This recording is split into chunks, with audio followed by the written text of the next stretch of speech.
I believe a leaf of grass is no less than the journey work of the stars. So wrote the American poet Walt Whitman. When the natural world and the realm of the senses conspire, our sense of wonder soars. This magical orb, this earth, this wonder of wonders, holds within its embrace some special places, pinpoints on the planet where nature reveals its true majesty.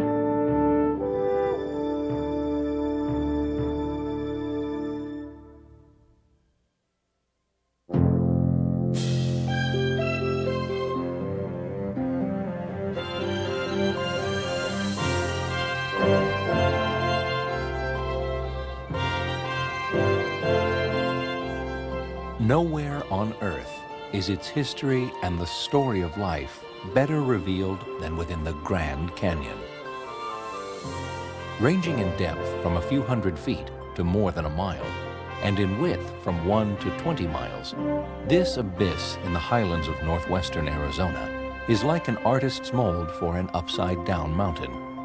Indeed, Kaibab, a Native American name for the canyon, means mountain lying down. The Grand Canyon is actually an array of many connected canyons encompassing more than 1,000 square miles. Because much of it is so remote, the canyon contains territory that is still unexplored.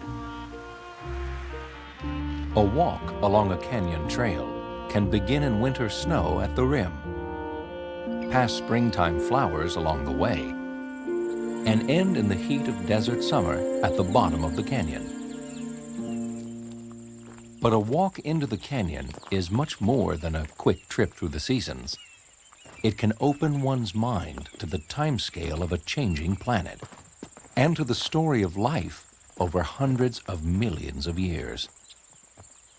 In 1963, author Colin Fletcher became the first person ever to walk the length of the Grand Canyon, some 277 miles as measured by the winding Colorado. But the miles alone do not begin to express the distance he would ultimately travel on his journey back through time. I remember now that just for a moment I glimpsed the centuries reaching back and down into the canyon and into the past, back and down into the corridor of time that stretches away behind us. And I saw that if I went down into the canyon, deep into that silence and that space and the solitude, that I just might be able to move, in a sense, down and through the apparently impenetrable face of time. These rocks at the floor of the canyon are about 2 billion years old. Time deposited other strata upon this foundation. Age after age during the last 200 million years, life emerged from the primordial seas. Plants began to flower and seed and cover the land. The Earth became a green planet.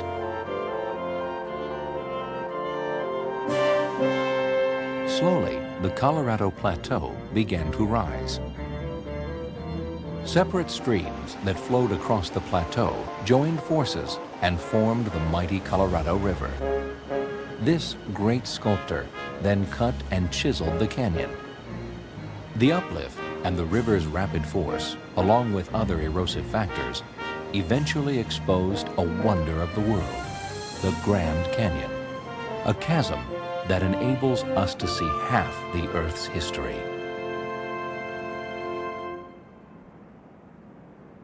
This sanctuary is the work of the river. So is this cavern. Tens of thousands of people could stand inside and still be dwarfed by its immensity.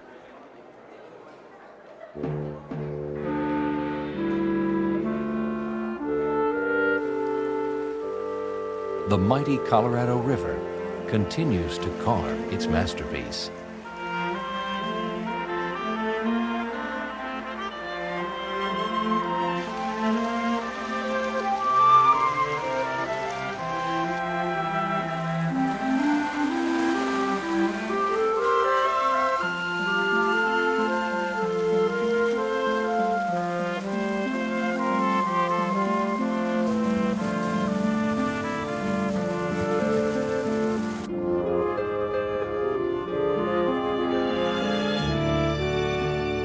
The Colorado that created the Grand Canyon was a far different river than the one that flows through the canyon today. The river was red with mud when Father Francisco Garces, a Jesuit priest, named it Colorado in 1776. Today, the river is no longer Colorado or reddish. It is clear. The mud, rocks, and debris that it carried from the Rocky Mountains all the way to Mexico during the wild days of its early career now collect within Lake Powell. This artificial reservoir was formed by the Glen Canyon Dam, which tamed the Colorado. When Major John Wesley Powell made his historic rafting trip through the canyon in 1869, the river flowed at an average rate of 30,000 cubic feet of water per second. Since 1964, when the dam began to turn the river's force into hydroelectric power, the flow has slowed to 1/10 of that, forever changing the ecology of the Grand Canyon. Humans have lived here for thousands of years. Today, the canyon is home to the Hualapai and Havasupai Indians. A millennium ago, the canyon sheltered the Anasazi people. Their descendants are the Hopi, and the canyon remains their spiritual touchstone. In 1540, the Spanish explorer Coronado was searching for the fabled golden cities of Cibola. Hearing of a large river, he sent a band of men to look for it, under the command of Captain Garcia Lopez de Cardenas. Hopi guides led the Spaniards to the south rim of the canyon, but then withheld their secret, how to reach the river below. Lacking water, the captain had to abandon the expedition. One sacred site the Hopis did not want the Europeans to find was the Sipapu, the place from which, according to their creation story, human beings first emerged onto the Earth's surface. Today, Hopi still make an annual pilgrimage into the Grand Canyon.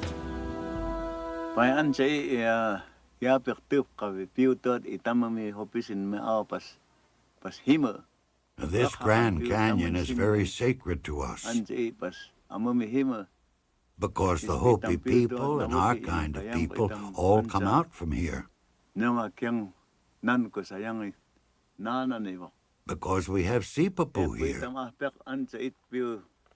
This is where we come to pray. We gather salt, colors for paint, herbs and evergreens for use in our ceremonies. For the Hopi, the Sipapu, their womb within the earth, is a constant reminder of the common origin of people everywhere. For others who come here, the Grand Canyon itself is a kind of Sipapu. This great canyon puts human life into perspective. It is but an instant within the immensity of time.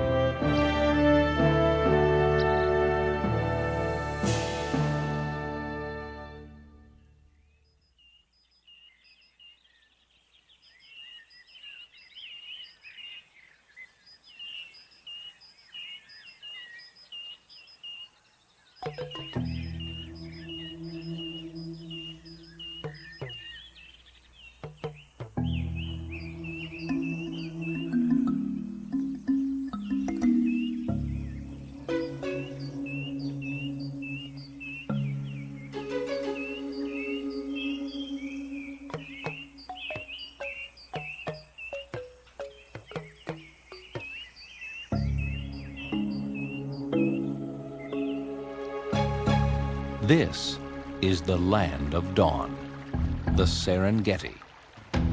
Upon the grassy plains of this African savanna, extraordinary creatures first saw the light of day. A descendant of the dinosaurs, virtually unchanged for 190 million years. A mammal that grows to a height of 18 feet.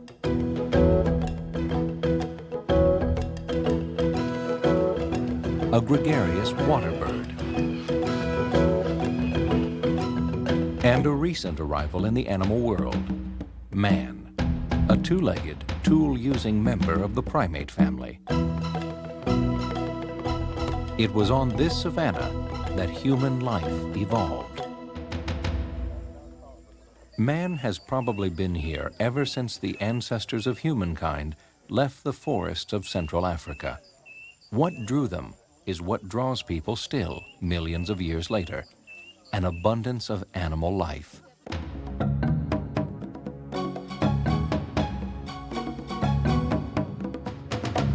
The Maasai tribe call this vast plain Serengeti, or Great Open Space.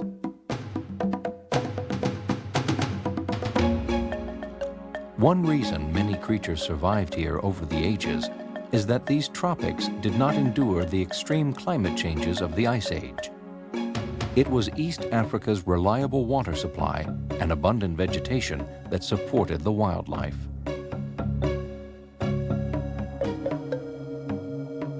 The Masai Mara, Kenya's portion of the Serengeti ecosystem, is home for almost 100 species of mammals, reptiles and amphibians, and more than 300 kinds of birds.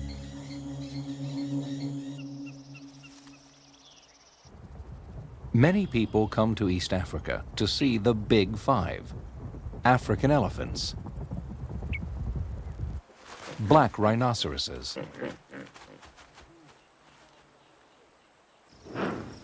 African buffaloes, lions, and leopards.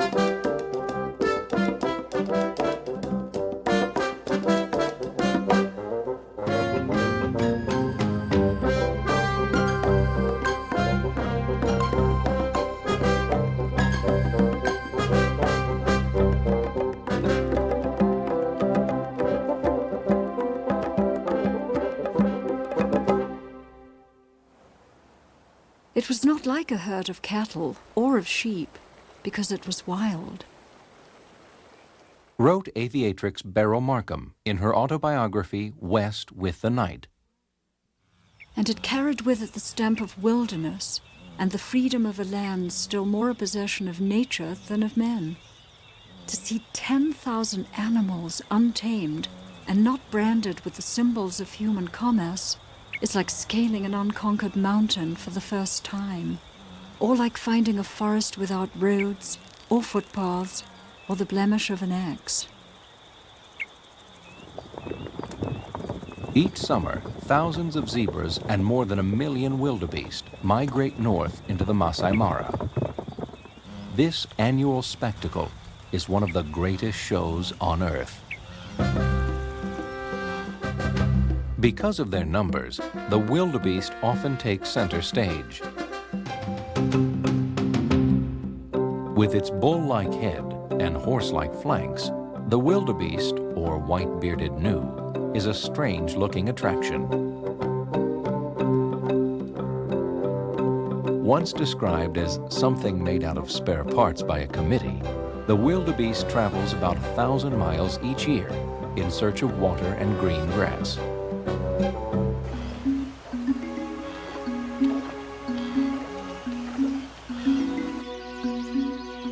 In January, when the monsoons blow in from the northeast, the wildebeest leave the Masai Mara, following rain clouds south into neighboring Tanzania.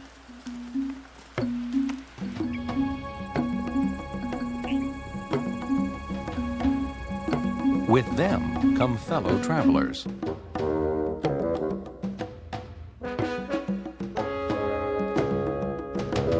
After the fellow travelers come the predators.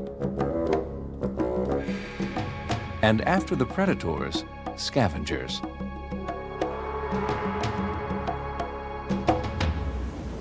Each year, thousands of wildebeest die crossing the Mara River as they head south to the Serengeti. It is the calcium-rich grass on the plains that lures them, even at the risk of their lives.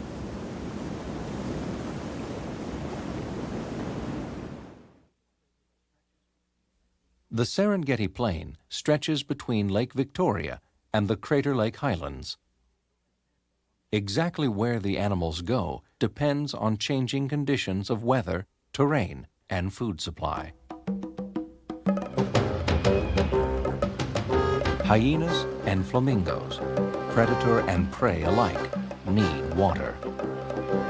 Each animal in its own way must solve life's great riddle: how to eat without being eaten.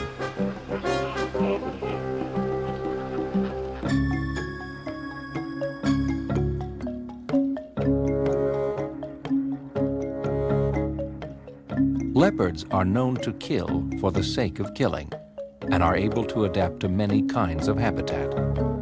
And like man, they tend to mate for life.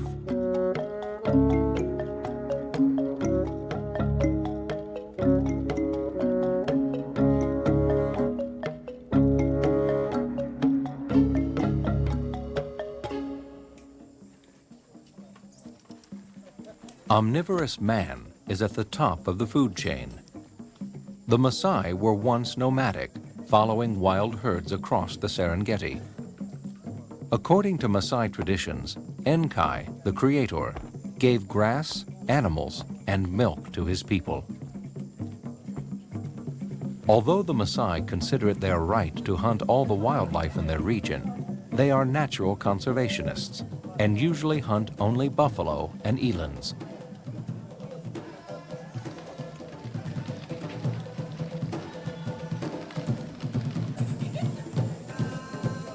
The Maasai's coexistence with wild animals is part of their heritage. Unfortunately, some of the Serengeti species are threatened by poachers. Protecting the wildlife of the Serengeti will enable future generations to witness the wonder of life in this land of Genesis. To behold this great migration is to share a timeless experience unchanged since the dawn of man.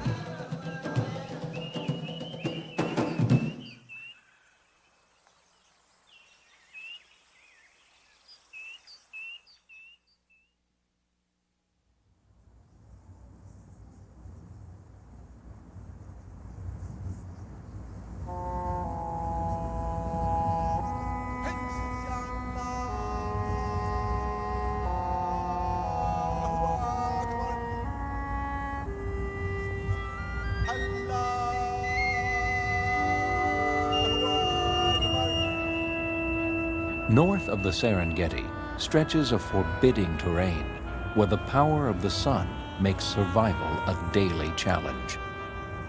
It may have been here, in the world's largest desert, that human beings first developed a sense of wonder.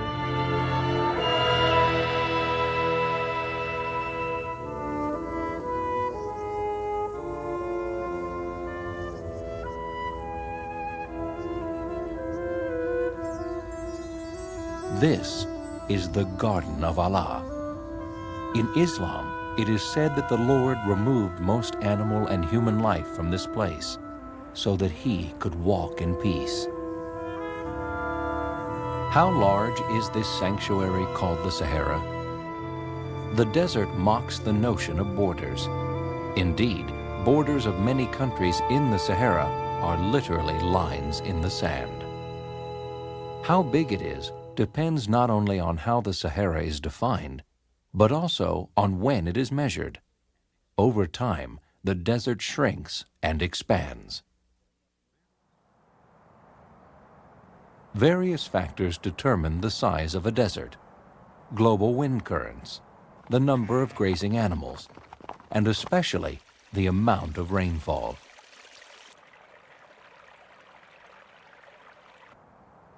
Only 1/7 of the Sahara is sand. More extensive are the gravel plains, known as regs. These are even more devoid of life than the sandy expanses, which are called ergs.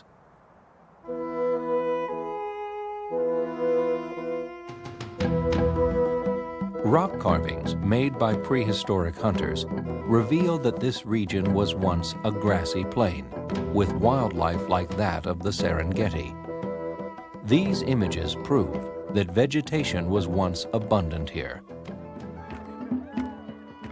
Around 8000 BC, this region began its slow transition into desert. Herds of wild camels made their home here. Nomadic people, perhaps the ancestors of these Tuaregs, domesticated the camel. It is an amazing beast. A camel can carry up to 1,000 pounds. It is able to survive without a drink for up to 10 months. But contrary to myth, a camel does not store water in its hump. The hump is a reserve of fat that provides energy when no food is available. Before cars conquered the continents and airplanes shrank the globe, the caravans crossing North Africa were a network of trade that connected the peoples of Africa, Asia, and Europe. Founded by Tuaregs in the 15th century, Agadez, a city in the Republic of Niger, is a center for commerce. Yet for all the comforts of city life, these people of the Vale love nothing more than the desert. To live in the bush with camels and sheep is the Tuareg way of life. We only come into the city when we need something. Agadez has seen many caravans come and go. Some journey west, 750 miles to Timbuktu, or north, 1,700 miles to the Mediterranean coast. Others travel east through the formidable Tenere Desert, carrying grain to the salt mines of Bilma. One of the secrets of survival in the Sahara is salt. It can be more precious than gold, for salt helps the body retain water. In summer, when the heat may exceed 150 degrees Fahrenheit, it is possible to lose a gallon of water a day. Taking salt and drinking water prevent dehydration beneath the fiery sun. The desert is like an ocean, although what is most abundant at sea is scarcest here. In the Sahara, dunes can tower hundreds of feet high and stretch more than 100 miles. Dunes move with the prevailing winds. Like a wave, they advance, only more slowly, perhaps a foot a day, as winds lift grains of sand up the slopes and over the crests. This vast expanse lacks features that can orient the traveler. The horizon stretches uniformly for hundreds of miles. In such terrain, a landmark is rare and valuable. A mistake can be fatal.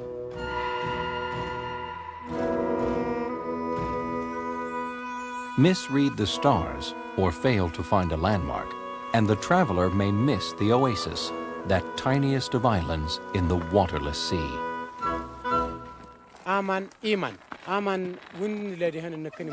Water is life.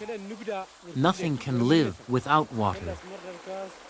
During the rainy season, water comes down the riverbeds, but the water is like a swamp.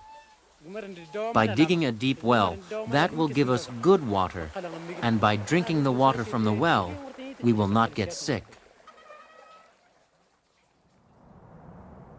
At first, to the traveler's eye, the Sahara seems to offer no signs of life. From space, it looks like the surface of a lifeless planet. Yet living things do make their home here. Everything that survives in the desert faces a double challenge: getting enough water and preventing its evaporation. Insects solve both problems well. From vegetation and from other insects, they extract liquid. Burrowing beneath the sand keeps them cool. Plants may push roots deep beneath the sand or extend them laterally to capture surface moisture. A single grass plant may have 50 miles of roots.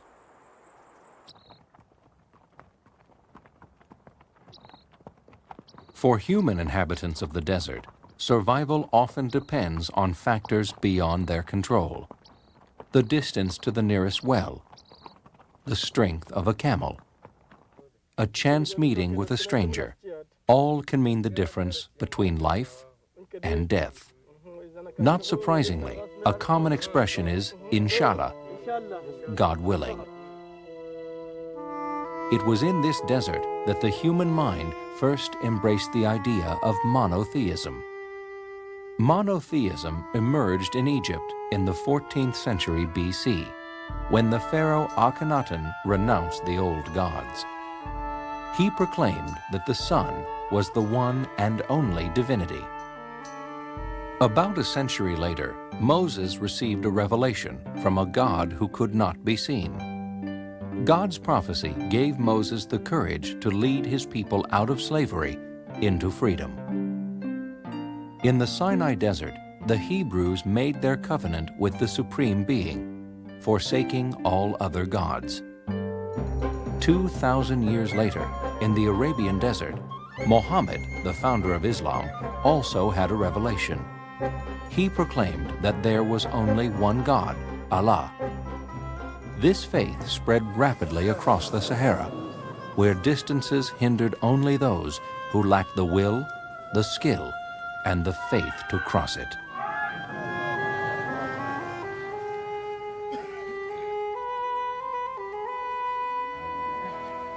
Traditionally, Muslims make a once-in-a-lifetime pilgrimage to Mecca, their sacred city in Saudi Arabia.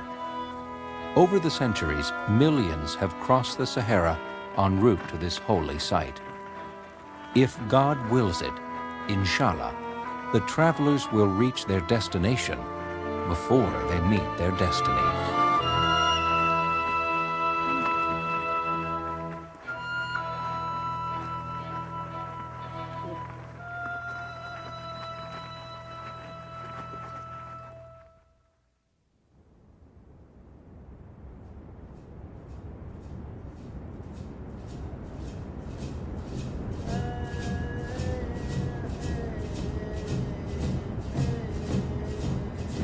Of all the falls in the world, Iguazu may be the most spectacular. Iguazu, in the Guarani language, means great waters or much water coming down. This paradise straddles the border between Argentina and Brazil.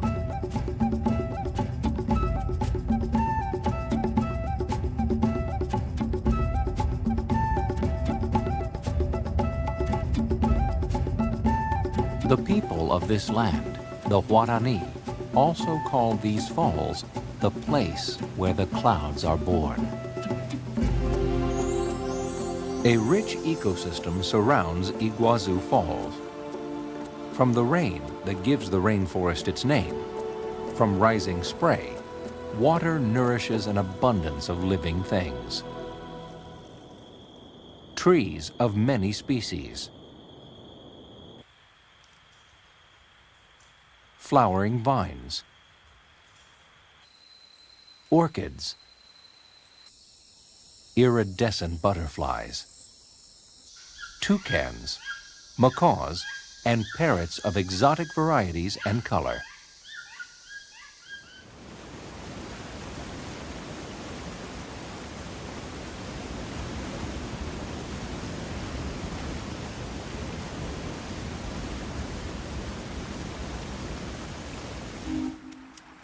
The Iguazu River originates in the Serra do Mar, a mountain range near Brazil's Atlantic coast.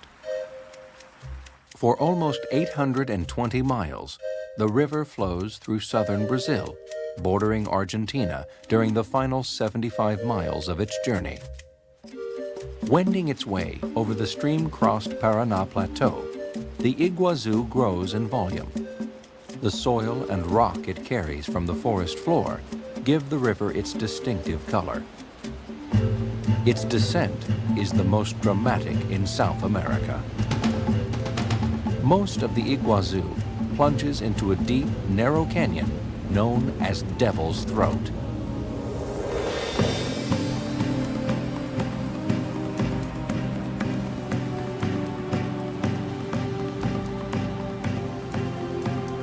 Waters that escape Devil's Throat fan out across the plateau before pouring over the precipice.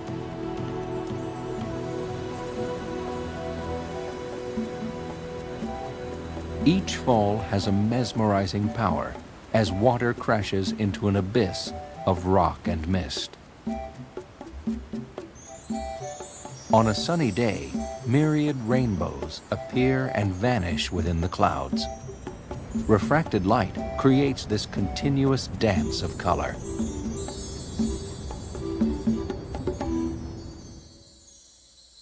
Within the rainforest dwell howler and Capuchin monkeys. The Capuchin derive their name from Christian monks. In Italian, Capuchin refers to the hood that a Franciscan friar wears. Unlike their African and Asian cousins, monkeys of the New World have grasping tails. Naturalists have wondered why apes and human-like primates never evolved in the Americas. Some speculate that it's because monkeys on this side of the Atlantic never descended from the trees. They never had to. The rainforest provided everything the monkeys needed.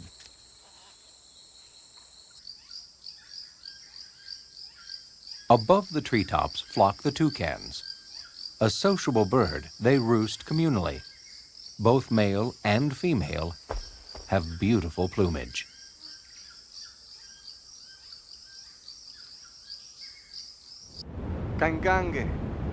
The Guarani have lived in the rainforest since time immemorial.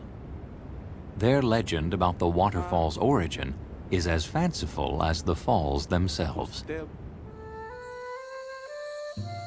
One day long ago, the god who lives in this forest saw Naipur, the daughter of a shaman. The god spoke to her. "You will come with me to my temple, and whatever I will, you will do." A warrior named Karoba loved Naipur. Taking a boat out into the fast-moving Iguazu River, the couple tried to escape the forest god. But the god saw them flee. He became angry.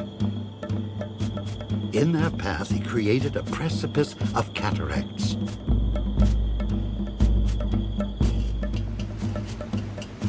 Their boat plummeted over the falls.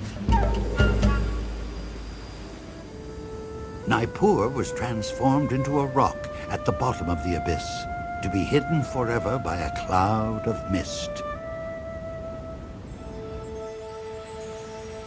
At the brink, Karoba was turned into a tree, forever to gaze down the face of the cascade, hoping for a glimpse of Naipur's veiled beauty.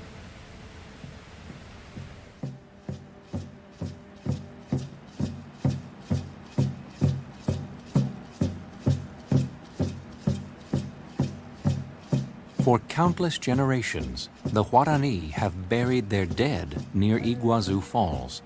It is a fitting place.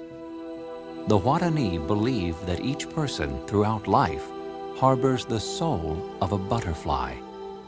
And this region lures swarms of butterflies, about 500 different species. One day, the Guarani, who lived on islands facing the Atlantic, spotted something strange. Ships with trees inside of them loomed on the horizon. Because the Guarani wore ornaments from the Inca Empire, the Spanish explorers believed that they had found El Dorado, a mythic land of silver and gold. Alvar Núñez Cabeza de Vaca was the first European to see Iguazu Falls and live to tell about it. Unlike most explorers of his day, who regarded indigenous people as subhuman savages, Cabeza de Vaca believed that the natives were human beings and had souls.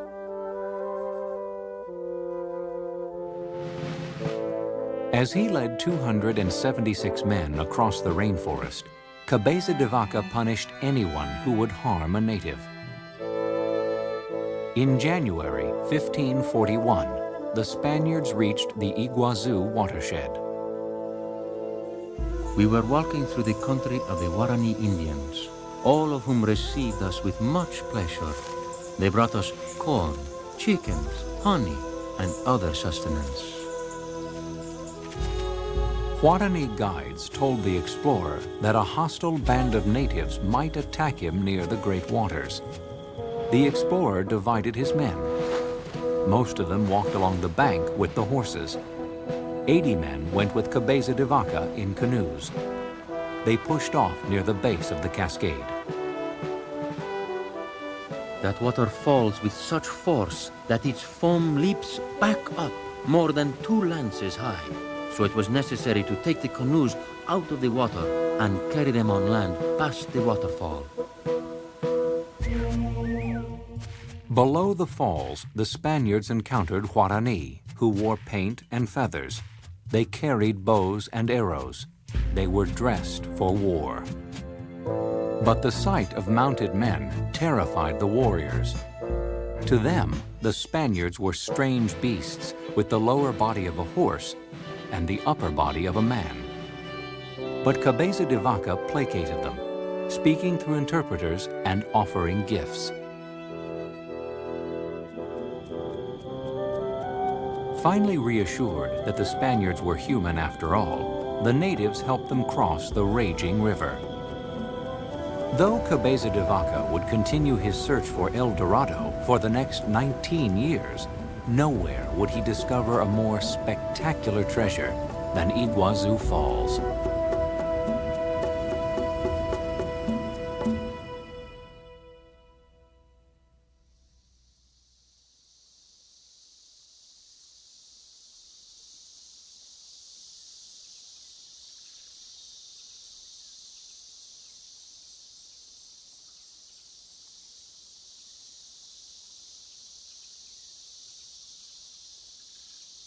There is more life per acre here than anywhere else on Earth.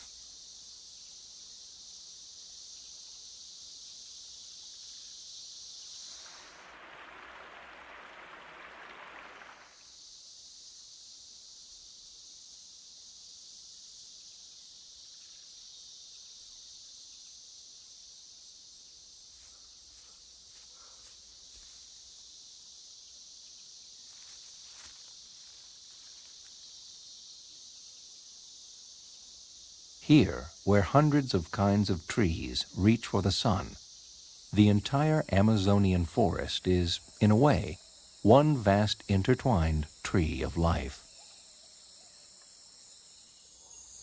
A single tree may support some 400 species of insects.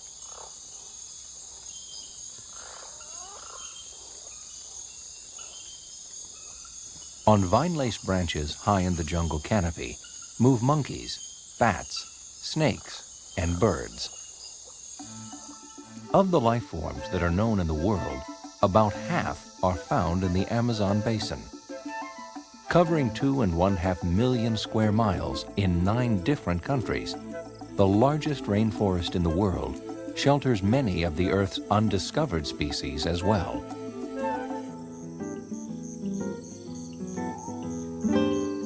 Rainforest, to the untrained eye, looks paradoxically monotonous.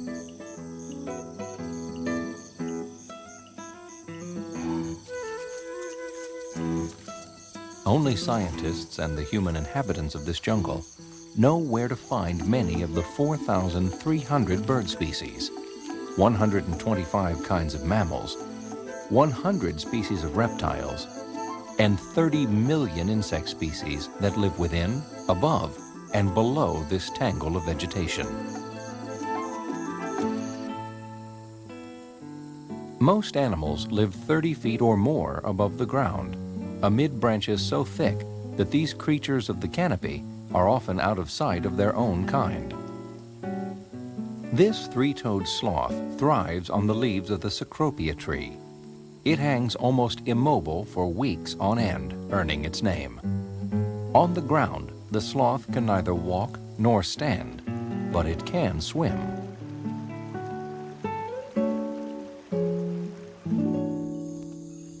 Eco Park is a 2,000-acre island in the center of the Amazon. Here, Mark van Roosmalen, a Dutchman who works for the Natural Institute for Amazon Research, provides a home for injured and confiscated monkeys. We have, at the moment, 20 species of monkeys from the Amazon. We have a very rare monkeys that are never on exhibit, like the white vacares. They are from the flooded forest. The purpose of this monkey jungle is scientific and conservational. I would like to bring endangered species to this natural habitat where they can accumulate the knowledge of the forest in order to survive.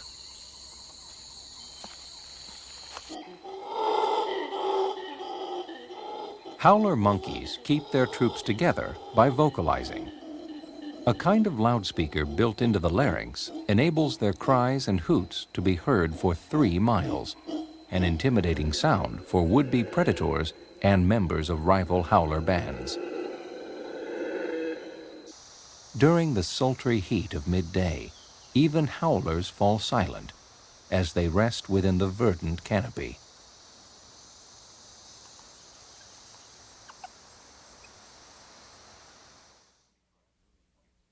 "125 million years ago, the Amazon and Africa's Niger were probably one river, flowing west into the Atlantic across Gondwanaland.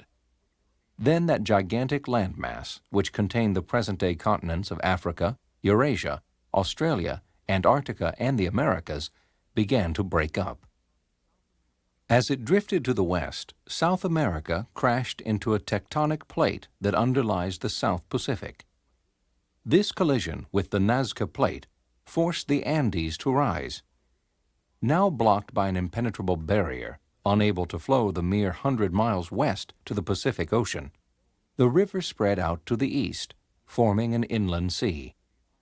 Eventually, it broke through to the Atlantic, resulting in the 3,900-mile Amazon River, the second longest in the world.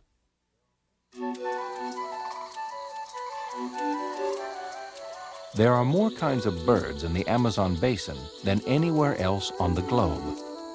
Many feed on the insects that flourish in this climate. The tropics lack nature's best insecticide, cold weather. Plants protect themselves from infestation by producing potent chemicals, some of which have medicinal properties. Los ribereños de las zonas lo conocen como achiote. People along the river call the sap achote.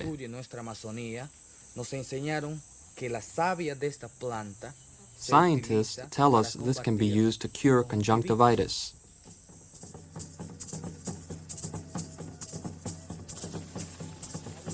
Indigenous people use plants for healing and for purposes less curative.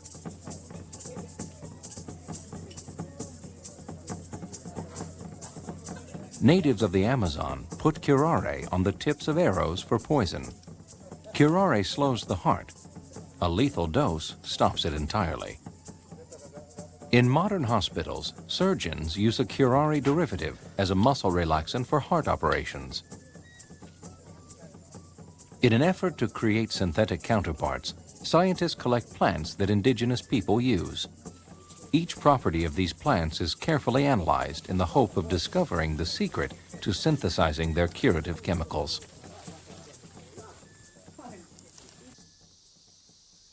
One of the paradoxes of the Amazon basin is that the ground supporting this profusion of life, 250 tons of biomass per acre, is barren, a virtual desert. Most of the nutrients in this ecosystem are found in the canopy, 30 feet above the forest floor. Organisms high within the branches decompose quickly in the humid heat, providing nourishment for new life. This forest is a giant organism that recycles nutrients and moisture at a rapid rate. As sunlight warms the trees, vast quantities of vapor rise from the forest canopy. Clouds gather, and torrential rain, sometimes 100 inches a year, replenishes the watershed. 1/5 of all the fresh water on Earth flows through the Amazon basin. One single tributary, the Rio Negro, carries more water than all of the rivers of Europe combined. Forests surrounding the Rio Negro are periodically flooded. As the waters recede, organic matter washes into the river, giving the Negro its dark color. The confluence of the Negro and the Amazon near Manaus is the world's richest freshwater fishery, and it yields a greater diversity of fish than any other waters on Earth.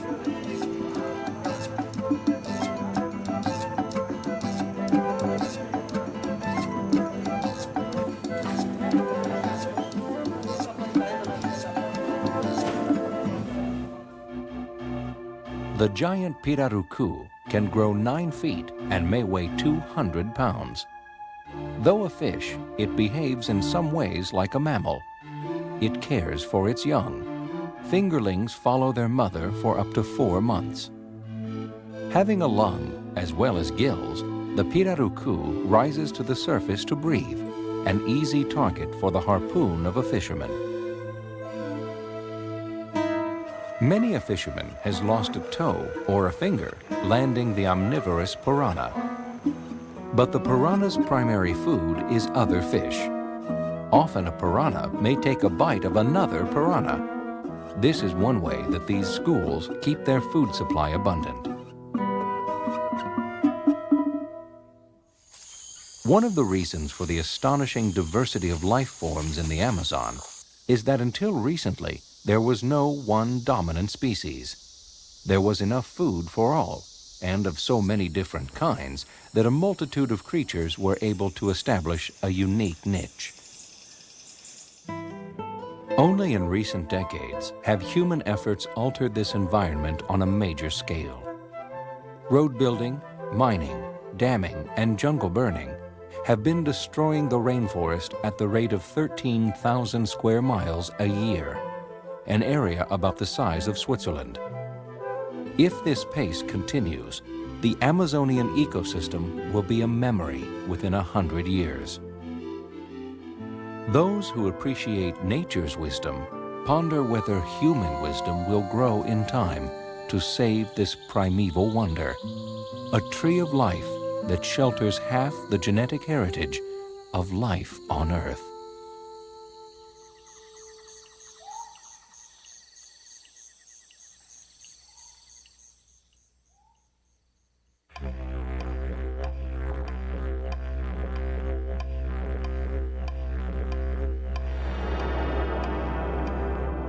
In the center of Australia, a desert, once the floor of an ancient sea, extends to the horizon.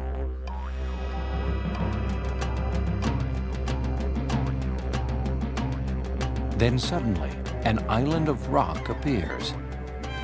The presence of the largest monolith on Earth upon the flat Australian terrain is one of many contrasts this amazing and sacred place offers to those who behold it.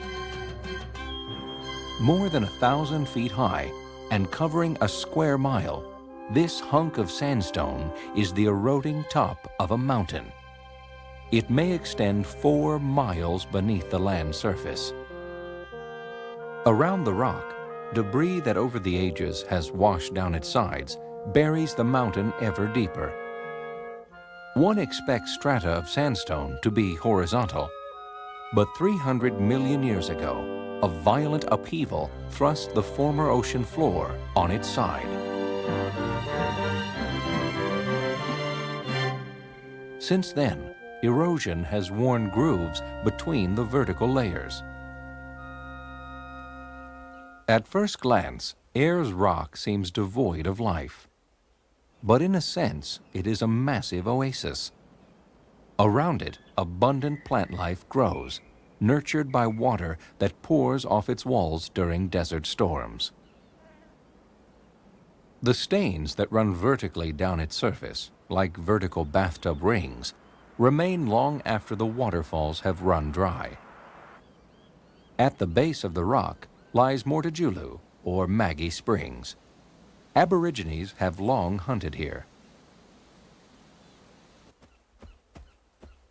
Kangaroos and other animals come to drink and eat fruit and seeds from the plants that this waterhole sustains.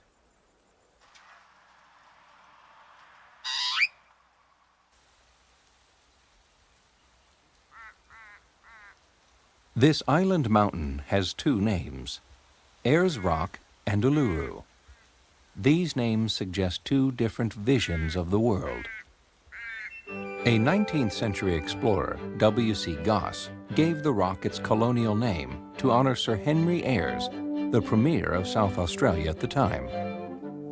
Although Ayers never owned the rock, the name Ayers Rock brings to mind the pervasive European concept that one can possess pieces of the earth, that part of the natural world can belong to a human being.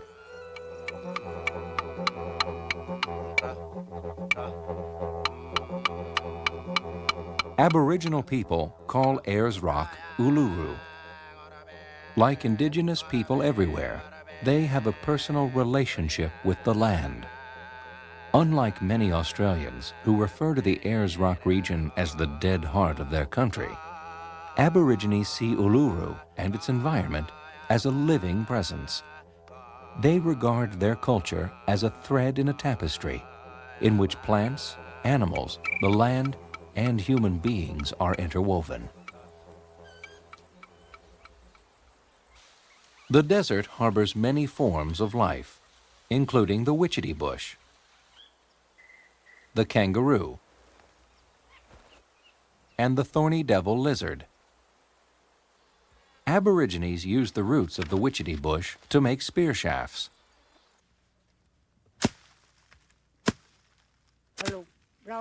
Another plant, spinifex, is the source of an adhesive putty that this man is making. The putty can glue a spear point to its shaft or a handle to a cup. Aboriginal people work with Australian National Park personnel so that non-Aboriginals will learn and respect the indigenous traditions of this land. So this is Kitty, the glue that's used to stick the stone onto the end of the implement so that you can use the stone to cut up some meat. Kitty.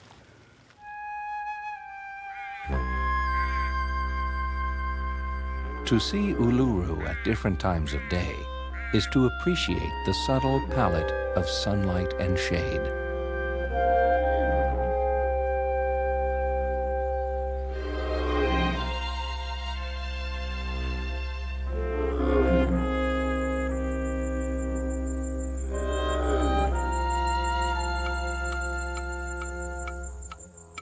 As the hours pass, a spectrum of colors is revealed beneath these southern skies.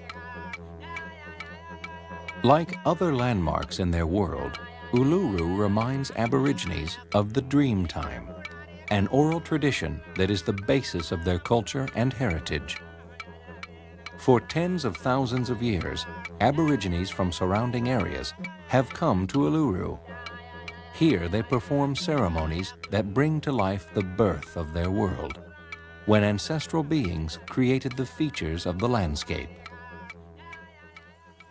The sites where the Aborigines perform these sacred ceremonies are off-limits to non-Aboriginal visitors.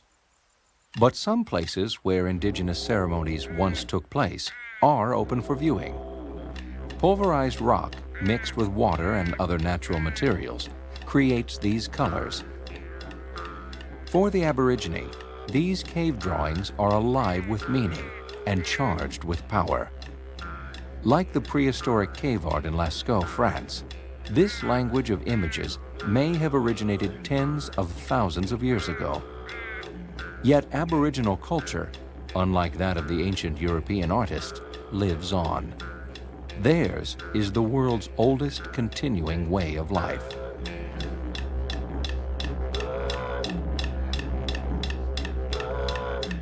Aborigines sing of spirit ancestors like the Hare Wallaby or Mala people, whose ceremonies are still observed at the rock.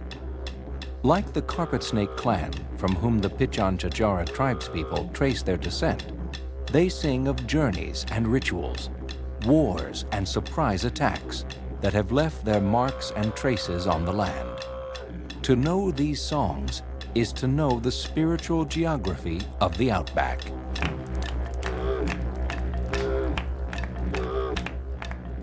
However one views the origin of the monolith, whether in the events of the Aborigines' dreamtime or in the geological upthrusting of sandstone during the Cambrian era, Uluru stands today at a crossroads between ancient ways and modern lifestyles.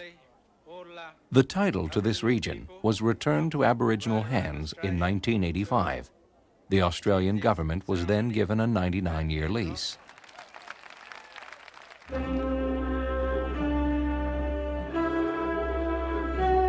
For everyone who experiences this place, Uluru or Ayers Rock is a touchstone for one's vision of nature and sense of wonderment.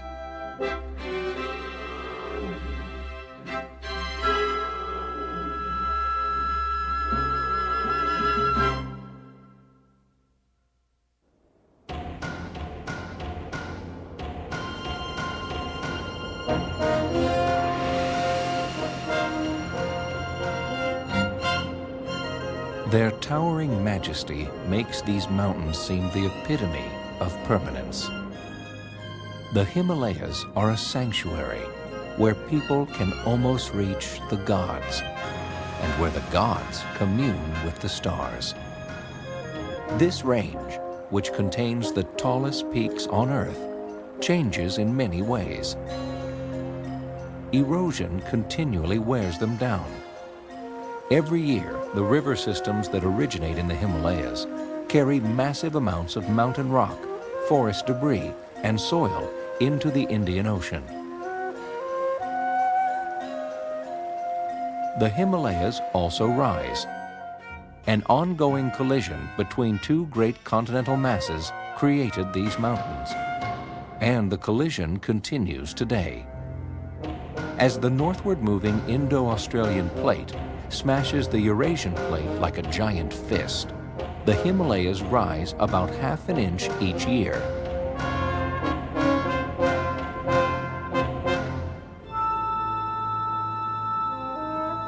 The roof of the world.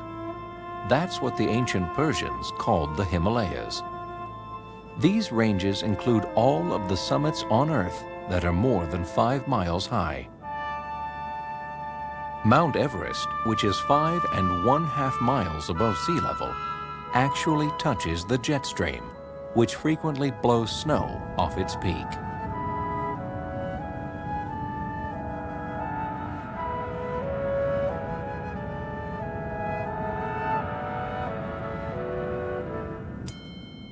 The people of Nepal recount a legend about the creation of the Himalayas. In the beginning of time, mountains had wings. The mountains flew around the world as they pleased. But the Nepalese did not have enough water. So Indra, the god of rain, turned the wings into clouds. No longer able to fly, the Himalayas were earthbound. The clouds became a source of rain, which flowed down the mountains into streams and rivers that nourished the Nepalese.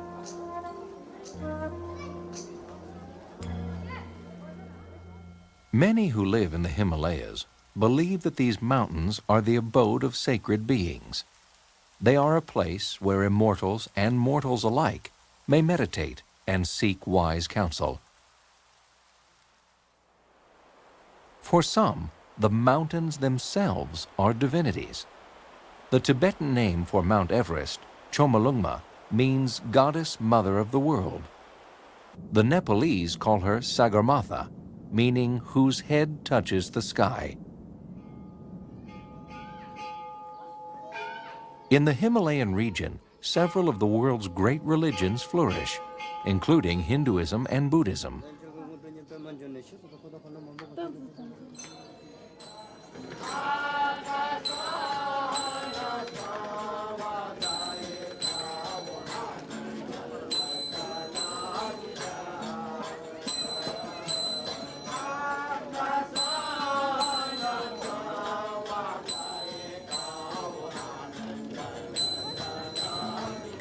In Kathmandu, Nepal's major city, the wisdom of the great religions of the Himalayas is evident. In no other city do so many temples represent so many different faiths. Religious tolerance, the recognition that each faith is a path toward the same transcendent summit, is the guiding spirit of those who live in Kathmandu. According to an ancient Sanskrit proverb, 100 divine epochs would not suffice to describe all the marvels of the Himalaya. What is it about these mountains that inspires such awe?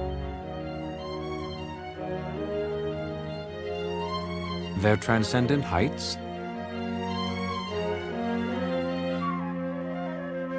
The ability of a cloud to make a mountain vanish, suggesting the mysteries beyond perception? The contrast between snow and shadow, light and dark? The challenge of a mountain trail? The knowledge that in an instant a false step or an avalanche can end one's life?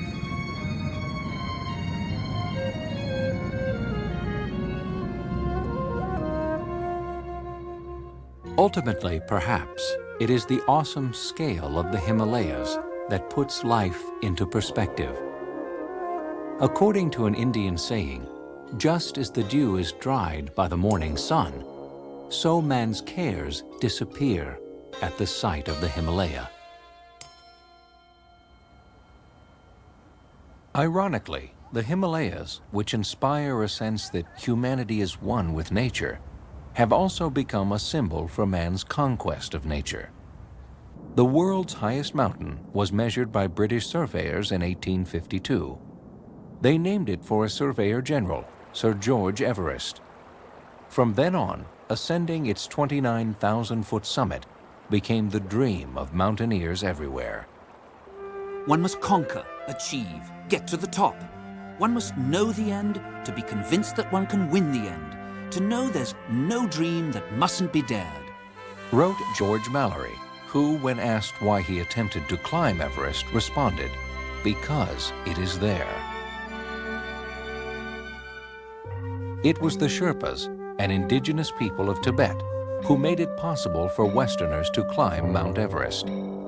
As mountain guides, they contributed great skill at high altitudes, strength that enabled them to shoulder huge loads, and selfless devotion to the welfare of those with whom they traveled. For a century, many mountaineers, Sherpas, and Westerners attempted to climb the goddess mother of the world. Many died in the attempt.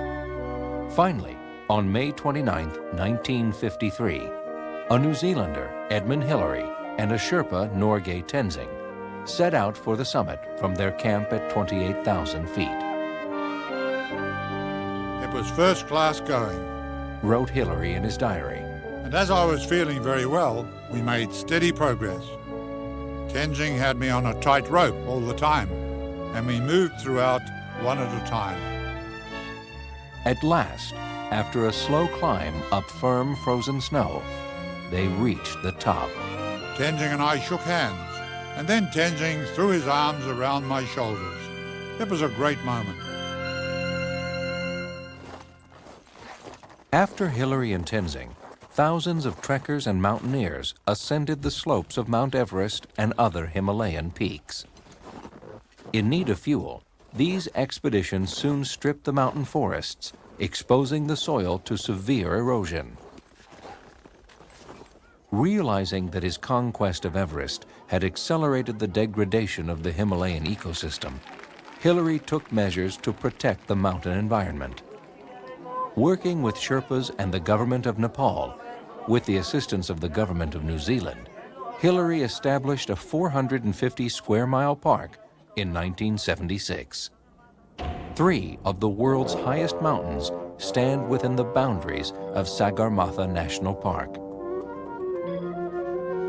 Man and nature need each other, and by hurting one, we wound the other. There is so much that needs to be done to halt the destruction of our world environment. My remaining hope is the amazing adaptability of human beings and the astonishing resilience of nature itself.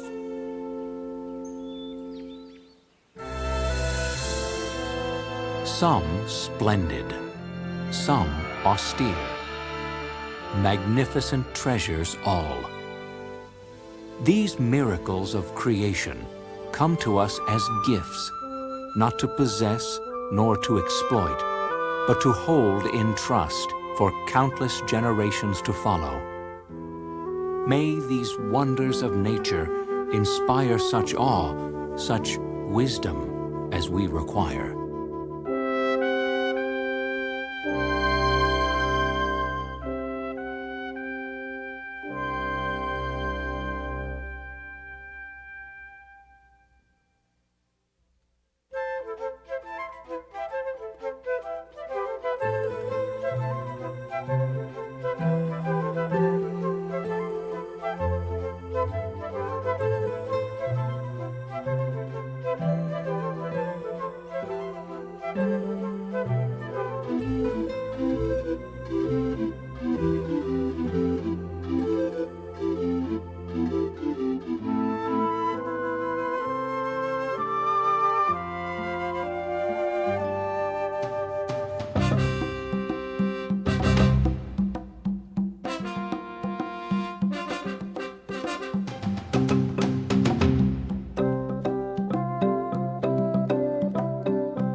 The following promotional message appears in consideration for services rendered during production of this video.